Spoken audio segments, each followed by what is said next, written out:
ખેડ બ્રહ્માંડના કલોલ કંપામાં વર્તારા મુજબ આ વર્ષે 40 ઇંચ વરસાદ પડવાની આગાહી. હોળી પ્રગટાવવાની પરંપરા મુજબ ત્યાં ખાડો ખોદી વર્તારો નક્કી કરાય છે. ખેડ બ્રહ્માંડના કલોલ ગામમાં જોવામાં આવેલ વર્તારા મુજબ આ વર્ષે 40 ઇંચ વરસાદની આગાહી કરાઈ છે.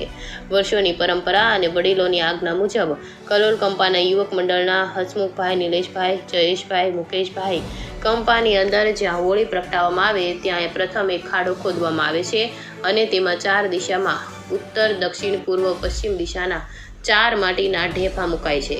તેના ઉપર પાણીનો ભરેલો ઘડો મૂકી ત્યારે ઉપર કુલડીમાં ખીચડી મુકાય છે. પછી હોળી પ્રગટાવ્યા બાદ તેને ખોલી ભેજ મુજબ વર્તારો નક્કી કરાય છે.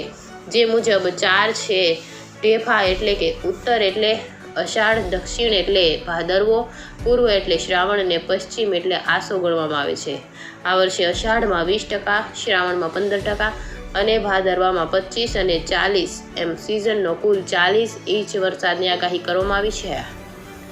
રિપોર્ટર જયેશ ઠાકોર સાથે શૈલેષ પટેલ, સાબરકાંઠા બ્યુરો ચીફ.